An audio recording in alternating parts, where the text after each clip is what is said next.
Bonjour tout le monde. Alors aujourd'hui, je vais vous parler de La mécanique du cœur de Mathias Malzieu, que j'ai adoré. C'est vraiment sublime. C'est vraiment de la poésie ce livre. Au tout début de ma lecture, je me disais tiens, ça rime. Ah, ça rime encore. J'étais, oh, c'est vraiment dingue ce qu'on peut faire avec des mots.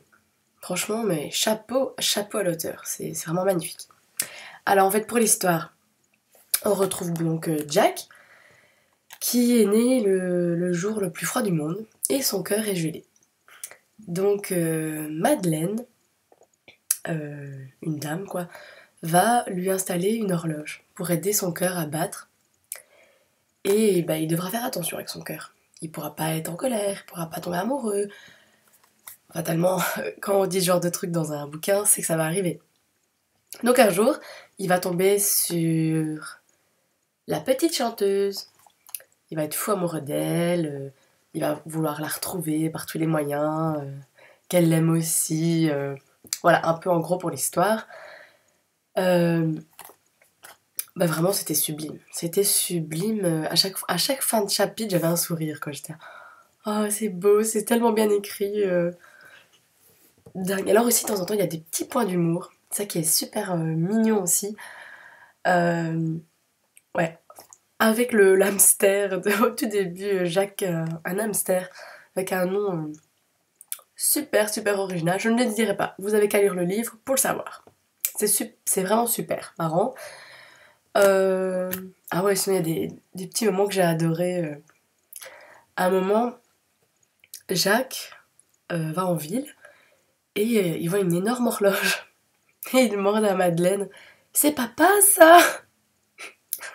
Franchement, j'ai trouvé ça super chou quoi. Aussi, il y a aussi une petite phrase que j'avais bien aimée, c'était j'ai la gueule de bois amoureuse. C'est super bien dit, franchement, mais sublime. Alors aussi, il y a plein de petits rapports avec des contes ou des personnages connus. On parle de Jacques l'Éventreur, on parle de la Fée Clochette, de Cendrillon, de la Fée Bleue dans Pinocchio. C'est vraiment un chef-d'œuvre ce petit bouquin, quoi. C'est formidable ce qu'on peut faire. Ouais, avec des mots, je me répète encore, mais ça m'a tellement frappé, quoi. C'est vraiment sublime. Et alors aussi, ce qui est pas mal, c'est ce livre va nous parler de l'amour et de tout ce que les gens ont vécu par rapport à l'amour. Il y en a, bah, fatalement, il y a eu la jalousie, il y a la tristesse, il y a le grand amour. On passe vraiment par toutes ces étapes-là bah ouais, de l'amour. Et vraiment, c'est sublime. L'univers du livre m'a aussi fait penser un peu, légèrement, à de la fantaisie. Tous les personnages sont hyper originaux. Ils ont tous une particularité différente. Et ça rend aussi ce livre super beau, justement. On s'attache à ces personnages-là.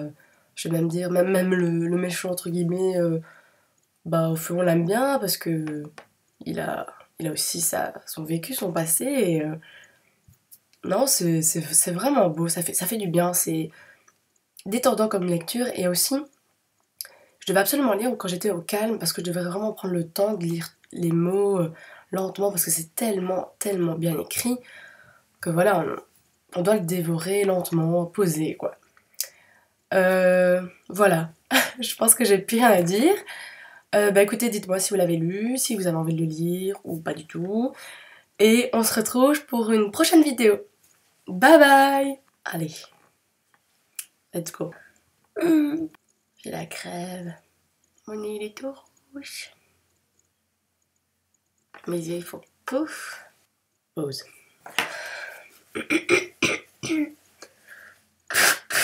C'est super beau. Je te veux.